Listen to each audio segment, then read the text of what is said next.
Another great emulator which has made some awesome progress in the last year or so is RPCS3, the PlayStation 3 emulator.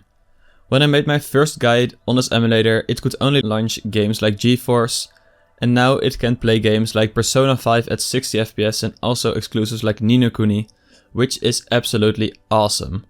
On screen you can see the differences between the time of recording the original video and now, and you can see the difference is insane. So let's see how you install the more recent versions of RPCS3 and check out the new features. To download this emulator, simply go to the RPCS3 site linked in the description below and click download right here. It will take you to the latest builds, and here you can select if you want to download it for Windows or Linux. So I'm on Windows, so I'm going to download that. Myself, I made a little PlayStation 3 folder which is really useful, and save it right here.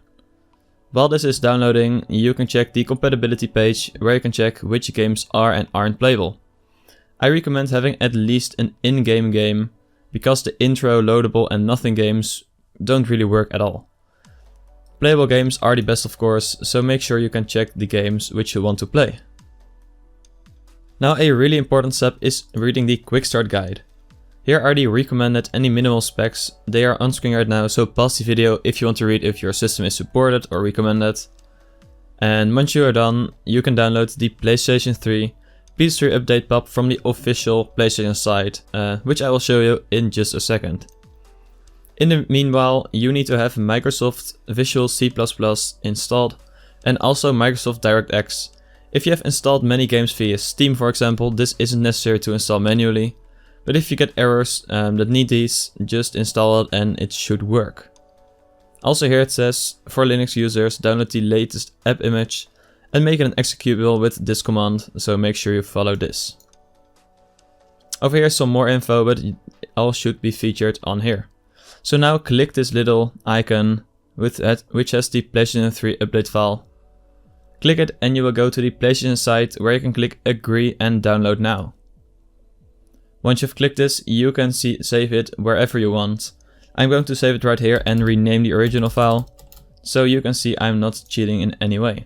So save it and replace, and it will download, which will take a while. In the meanwhile, show in folder, and here you can see I already installed an old version, and here I have my ROMs. So just right click and unpack. Once this is done, you can open up this little folder and you will see all these files right here. The most important file for you is the rpcs3.exe, and if you double click it, RPCS3 will open up. Here's some information which tells you to read the quick start guide and also the links to the forums and their own Discord. It also tells you it doesn't condone piracy, so keep that in mind. Click here, I've read the quick start guide, and I recommend having do not show again, otherwise this pop-up will open up every time you open up RPCS3. Now press continue and you are greeted with this screen. I will walk you through each setting you need to configure to make games actually playable. First of all, you need to install the firmware, so click File, Install Firmware, and here go to the section where you downloaded the PS3 update.pop file and double click it to install. It will install, which will take a second. As you can see, it's successfully installed, so that's great. And it will compile some modules, so wait for that to finish.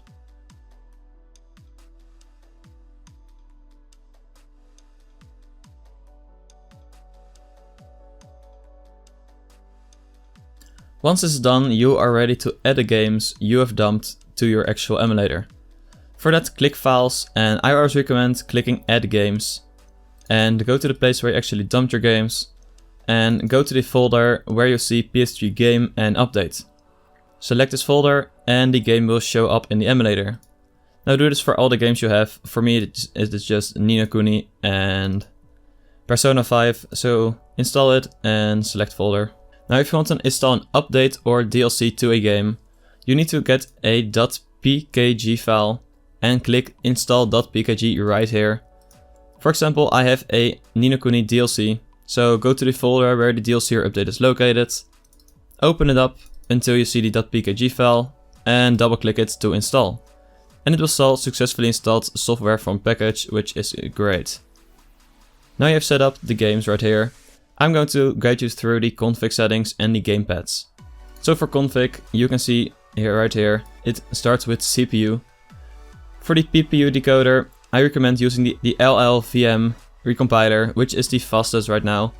And if you hover over any settings, it will show if the setting is recommended or if it is fast or what it does. So make sure to read through the description if you don't know what an option does. Always use this recompiler, and if it becomes unstable, you can move up 1. For the SPU decoder, I always recommend having for the LLVM recompiler, which is still experimental. It is good compatibility and should be a lot faster than the other ones. But again, if it becomes unstable, move down 1 and see if that works better. For the firmware settings, I recommend having it at load liblv2 only, and don't select any of the other ones. And for the additional settings, here are some important steps. The enable thread scheduler is a function for AMD Ryzen CPUs. This might decrease performance if you have a hexa-core CPU, but make sure to enable it and disable and see what it does to the performance, and of course pick the one that performs the best.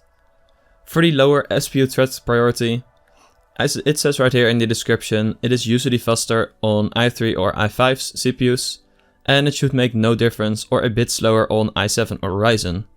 So again, make sure to test it out and see what it does to your performance, and if it's better, leave it ticked. For the enable SPU loop detection, I also recommend having this on, because it improves performance. As said in the description, if it has severe audio stuttering, you can disable it and see what it does. For the SPU cache, I always recommend having it enabled. And if there are some bugs which you can ask around on the Discord or the forums, if it shows to enable this option, just enable it. It may get some performance decreases, but it could fix some bugs, so keep that in mind. Everything else, I recommend having it as shown right now. For the GPU, the OpenGL renderer is more stable, but Vulkan is a lot faster, so I recommend using Vulkan if it is available.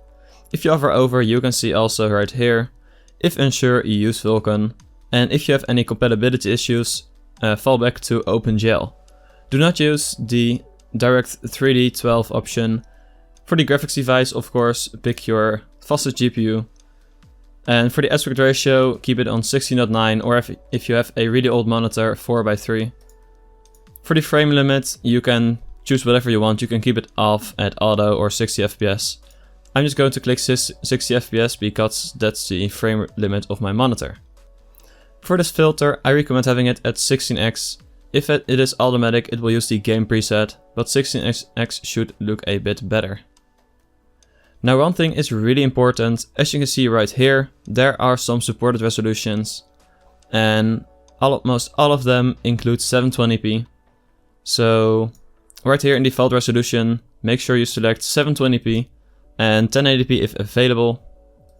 Myself, I always select this option, and if you want to have a higher resolution, you can use this hack to increase the resolution this way. So around 150% is full HD if you are using the HD preset. So this is how I play most of my games, and you can also increase it to huge resolutions, which I don't recommend. I recommend not touching much of the resolution skill threshold, and all of these I leave them disabled and read through them if you experience any issues. I do always enable VSync. This will get rid of some tearing. But again, if it isn't a problem for you, you can leave it disabled. For audio, I recommend leaving everything at default. Over here, the audio out should be at X audio. For the I/O, leave everything at default. System should also be at default. You can change the languages if you want. Network, emulator, and GUI, I'll leave them at default. So now let's go to setting up your actual controls. So for this, click pads. And right here you can see you can add up to 7 players. But I'm going to show you the player one, which should be the same for every player. Over here, the handler, you need to check what controller you're using. Here's keyboard, and you can see the actual buttons, which are automatically mapped to it.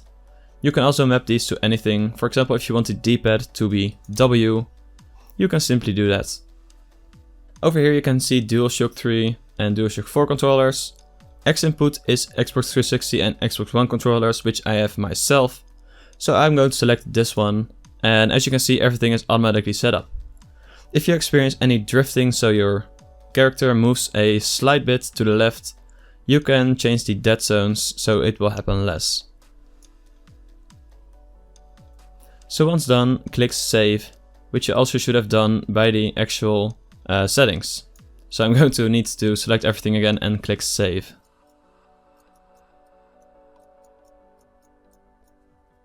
So now you've set up this, you are ready to launch a game. I'm going to show you No Kuni, first of all, because I have the most progress in it. So let's open it up. You can do this by simply double clicking the actual game. And there is one issue that occurs when you are using Vulkan. If you're using Vulkan on an Nvidia GPU, it could freeze if you go full screen. So simply use it windowed and press maximize, and this will work without freezing. When you launch a game for the first time, it will compile all the PPU modules, so wait for that to finish and it should work properly.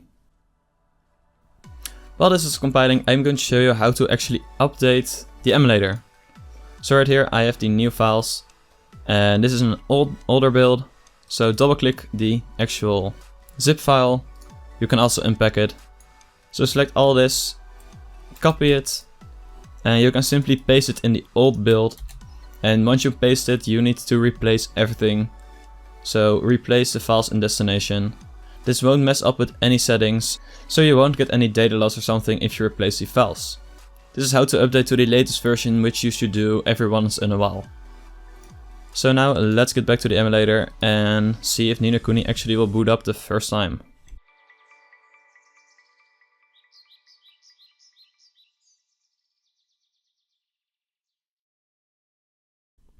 So as said previously, I'm just going to maximize this window, as it works a bit better for Nvidia GPUs.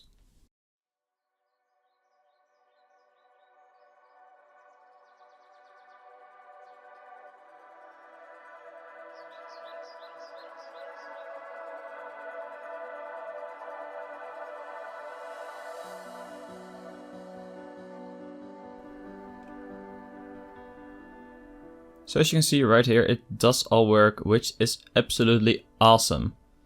When you're first into a level, it will lag a bit and there can be graphical pop-ins, which should be resolved after the shaders are compiled. So make sure to wait a second before actually entering this map if there are graphics not loaded in, and they should load in just a second.